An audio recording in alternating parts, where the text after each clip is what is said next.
Mi esposa me engañó con alguien del gimnasio y terminó volviendo conmigo solo por la hija. El protagonista creía tener una vida tranquila. Tenía una esposa, una casa y un trabajo que lo mantenía ocupado pero satisfecho. Su esposa siempre había sido activa, de esas personas que disfrutan moverse desde que sale el sol, pero desde hacía año y medio, el gimnasio se le había convertido en religión. Y no de esas donde uno va cuando puede, sino de las que exigen fe diaria, devoción inquebrantable, y si se puede, sacrificios. Todo empezó de forma inocente. La esposa retomó el ejercicio como terapia contra el estrés, como un pasatiempo para lidiar con la rutina. Pero pronto los fines de semana ya no eran de desayunar juntos ni de ver películas, eran de madrugar para hacer sentadillas. Si discutían, ella no buscaba hablar ni calmarse, se ponía los tenis y se iba a levantar pesas. Si pasaba algo bonito, lo celebraba con cardio. Si pasaba algo feo, también. El gimnasio era su refugio y su trinchera. El protagonista intentó compartir esa parte de su vida con ella. Le propuso ir juntos, hacer rutinas en pareja, hasta tomar clases de zumba si era necesario. Pero ella se negaba rotundamente. El gimnasio era su espacio, decía, como si llevar a su esposo fuera igual a invitar a su jefe a una pijamada. Luego vinieron los amigos del gimnasio. Primero, menciones casuales. Luego, anécdotas diarias. Y al centro de todas las historias, estaba él, el amigo del gimnasio. Alto, fuerte, siempre con una sonrisa de comercial de dentífrico, según lo describía ella. El protagonista lo conocía solo de oídas, pero ya se había vuelto más famoso en su casa que el perro. Y fue cuando ella quedó embarazada que todo se volvió más confuso. Aunque él debía estar feliz, sentía que la distancia entre ambos era más grande que nunca. Ella seguía yendo al gimnasio como si el embarazo fuera apenas un estornudo. El amigo del gimnasio seguía apareciendo en todas las conversaciones, como si fuera parte del mobiliario. Y él, el protagonista, apenas si podía compartirle una taza de café sin que ella revisara su reloj para ver si ya era hora de levantar mancuernas. Cuando él se atrevió a preguntar si no estaba exagerando, ella lo miró como si le hubiera dicho que los perros no deberían tener nombre. No entiendes lo que me hace sentir bien, fue lo único que dijo antes de ponerse los audífonos y salir. Esa noche, el protagonista no durmió. El colchón estaba frío, y el hueco que ella dejaba en la cama parecía más grande que nunca. Un día cualquiera, que empezó con café frío y una tostada mal dorada, el protagonista revisaba unos papeles cuando sonó el teléfono. No era un número guardado, pero contestó igual. La voz del otro lado era una amiga suya, de esas que tienen la lengua suelta pero el corazón en su lugar. Iba al grano. Oye, ¿ese tipo del gimnasio que sale con tu esposa? Lo vi ayer, no parecía tan amigo, si me entiendes. Él no la entendía, o no quería entenderla. Se rió nervioso, le dijo que seguramente estaba confundida, que su esposa no era así. Pero la idea ya se le había sembrado, como semilla de hierbabuena, que crece sin pedir permiso. Y cuando esa noche la esposa regresó con olor a sudor mezclado con perfume, una mezcla curiosa, él preguntó directamente. Ella negó todo. Se rió. Le dijo que estaba viendo demasiadas películas. Pero el celular de ella, el cual dejó olvidado en la cocina mientras se duchaba, vibró con una notificación sospechosa. Él nunca había sido de revisar celulares ajenos. Ese día hizo una excepción. Lo que encontró no era una tronadora, era una colección entera de fuegos artificiales. Mensajes con el amigo del gimnasio que no dejaban lugar a la imaginación. Frases cariñosas, palabras que antes eran suyas y ahora se las decían a otro. Fotos. Muchos te extraño. Muchos ojalá estuvieras aquí. Todo eso entre sudaderas y dietas de proteína. Cuando ella salió de la ducha, lo encontró con el celular en la mano. No dijo nada. Él tampoco. Solo se lo extendió, con la pantalla encendida. Ella lo miró, como si fuera una niña que acababa de romper una ventana jugando con la pelota. Después, el silencio fue interrumpido por el ruido del celular estrellándose contra la pared. Fue ella. Luego, en un arrebato, lo empujó. Él, sin saber cómo reaccionar, solo salió de ahí. Pasó 2 noches en casa de su hermano, donde el sofá era incómodo pero la mente estaba peor. Pensó en todo, en la relación, en el bebé, en si alguna vez ella había sido verdaderamente feliz con él. Al regresar, Ella lo recibió con ojos llorosos y un discurso aprendido. Admitió que algo había pasado, pero no fue lo que parece, dijo. Palabras que sonaban a novela barata. Él, por un momento, quiso creerle. Por el bebé, por los años, por no sentirse derrotado. Pero dentro de él, algo ya se había quebrado. Volver a casa no fue un regreso, fue una tregua. El protagonista dormía en el cuarto de visitas, mientras la esposa seguía con su rutina de gimnasio, como si la conversación no hubiera sucedido.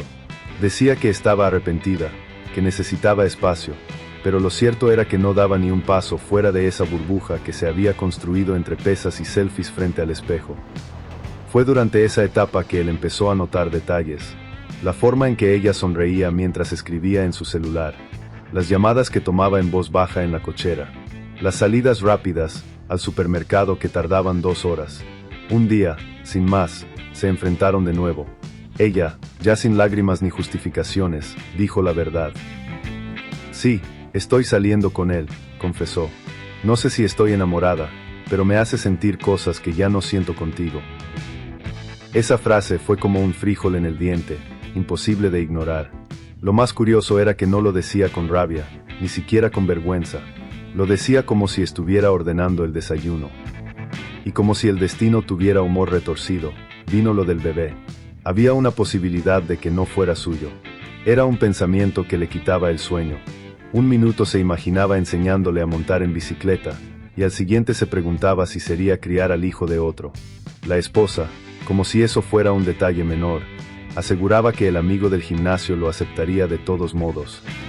Después de mucho rogar, ella accedió a hacerse una prueba de paternidad. El día que llegaron los resultados, el protagonista los leyó solo, en silencio. Decía que sí, que él era el papá.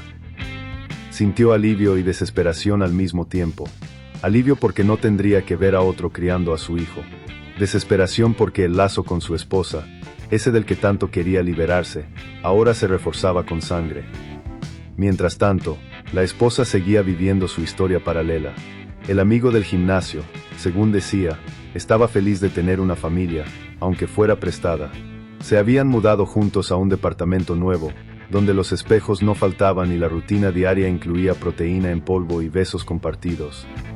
Él, por su parte, seguía en la casa, arreglándola, preparando el cuarto para el bebé, poniéndole nombre a las cosas que no sabía si tendría derecho a disfrutar. Las visitas eran cordiales pero frías. Ella entraba, hablaba del bebé, recogía sus cosas y se iba. A veces, lo miraba con lástima. Otras veces, con confusión, como si no entendiera por qué no la odiaba más de lo que ya la dolía. Llegó el día del parto, y con él, una de las escenas más surrealistas que el protagonista jamás imaginó vivir. La esposa, ahora oficialmente ex a nivel temperamental, pidió que él estuviera presente en el nacimiento. No el amigo del gimnasio, no su nueva pareja de vida fitness. Quería que fuera él, el ex de los domingos callados y las cenas frías, quien estuviera en ese momento. Aceptó, por la hija, porque si algo tenía claro, era que no iba a fallarle a esa criaturita, aunque su llegada estuviera envuelta en nubes negras y decisiones dudosas. La escena era incómoda hasta para una telenovela de media tarde, él en la sala de espera de una casa ajena, rodeado de olores de desinfectante y proteína en polvo, mientras ella jadeaba en una habitación, asistida por médicos que apenas podían disimular la incomodidad. El otro apareció a mitad del asunto, como si hubiera olvidado que no le tocaba estar ahí. Lo miró de arriba abajo y luego se le quedó viendo con cara de ¿y tú qué haces aquí? El protagonista solo dijo, vete, ya hablamos de esto. Pero el otro, tan terco como un refrigerador sin rueditas, no se movió. Así que el protagonista, con más paciencia de la que tenía, le repitió la petición. El amigo del gimnasio bufó, se cruzó de brazos, pero acabó saliéndose. Más tarde, ya en la sala de parto, todo desapareció. No había pasado ni un minuto desde que la niña nació cuando él la sostuvo por primera vez. Era tan pequeña que le cabía entera en un solo brazo. Sus ojos cerrados, su carita arrugada, como si llevara siglos esperando salir.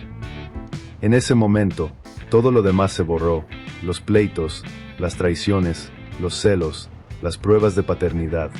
Solo estaba ella. Y él. Pero la calma duró poco. A las semanas, la esposa se mudó de nuevo a su casa, la del protagonista. Que si por la niña, que si para estar más cerca del pediatra, que si porque el amigo del gimnasio ahora tenía turnos dobles y ella se sentía sola. Él aceptó, con condiciones. Cuartos separados. Respeto. Nada de dramas. Lo que no esperaba era la escena digna de comedia negra que ocurrió a los pocos días. La esposa regresando llorando porque la habían corrido del otro departamento. Discusiones, gritos, acusaciones de cosas que no se pueden repetir aquí. El amigo del gimnasio había dejado de ser tan galán cuando hubo que cambiar pañales y dormir a deshoras. Y aunque ella decía que quería arreglar las cosas, que lo extrañaba, que no sabía qué quería, él ya no era el mismo. La ilusión, esa sí, ya no vivía ahí. Solo quedaba una hija y una montaña de responsabilidades compartidas. La rutina de los siguientes meses fue como caminar sobre un cable flojo sin red abajo. La ex esposa, ahora conviviente temporal, decía querer reconstruir lo perdido, que ya se había dado cuenta, que ahora sí, que el gimnasio ya no era su iglesia ni el amigo del gimnasio su mesías. Decía muchas cosas, algunas con lágrimas, otras con cafés mañaneros y hasta intentos torpes de reconciliación, pero el protagonista ya no comía cuento. Hubo un intento de noche romántica que acabó en incomodidad, un faje tan frío como una paleta en diciembre, y un esto no se siente bien que ambos pensaron pero solo él dijo. Ella, a pesar de eso, se quedó. Dormía en un cuarto con paredes que aún tenían sus cuadros. Cuidaba a la niña, ayudaba, pero había algo desinflado en el aire, como un globo olvidado después de la fiesta. El punto de quiebre llegó cuando el amigo del gimnasio se presentó en la casa, hecho un mar de acusaciones. Tocó la puerta como si fuera el cobrador del banco y apenas abrió el protagonista, soltó una retahíla de insultos en voz baja pero venenosa, que lo había manipulado, que solo volvió con él por despecho, que la había secuestrado temperamentalmente, lo que fuera que eso significara. Hasta acusaciones sin sentido lanzó, como si tuviera un guión de película en la mano. El protagonista, con la niña en brazos, no entró en provocaciones. Solo cerró la puerta con tranquilidad y subió las escaleras. Desde arriba, la ex gritó desde el cuarto, ¿qué pasó? A lo que él respondió, nada, tu pasado vino a despedirse. Esa noche fue el verdadero punto final. Ella se quedó en la casa, pero solo en cuerpo. Su mente estaba ya en 1000 lugares. Hablaba de terapia, de cambiar, de encontrar sentido a su vida, pero cada día que pasaba, se hacía más evidente que el protagonista ya no tenía espacio para volver a empezar algo que nunca terminó de arrancar bien. Al final, fue ella quien empacó sus cosas, sin drama, sin escena. Le dejó una carta que él nunca abrió. Solo la guardó en el cajón del buró, debajo de los papeles de la custodia y el certificado de nacimiento. Años después, cuando su hija ya caminaba y hablaba con ocurrencias que hacían reír hasta al cartero, el protagonista miraba hacia atrás como quien ve una película vieja. Sabía que había estado ahí, pero ya no sentía nada. La casa tenía nuevos cuadros, nuevos muebles, y un solo retrato grande en la sala. Una niña sonriente, con 2 coletas desordenadas y un pastel en la cara. En la última fiesta de cumpleaños, la ex fue invitada. Llegó con puntualidad, con un regalo bonito, y sin el amigo del gimnasio. El protagonista la saludó con un apretón de manos. Cordial, como si fueran conocidos de la oficina. Ella, al despedirse, le dijo, gracias por todo. Él solo respondió, de nada, por nuestra hija, siempre. Y esa noche, cuando todos se fueron y la niña dormía con un globo amarrado al tobillo, el protagonista se sirvió un jugo frío, se sentó en el sofá y por primera vez en mucho tiempo, no pensó en ella. Pensó en sí mismo. Y eso, para él, fue el verdadero final feliz. Cuando el gym es religión, la cama se queda sin devoción. Si esta historia te pareció interesante, no olvides darle like, dejar tu comentario y suscribirte al canal para más relatos como este. Gracias por escuchar. Hasta la próxima.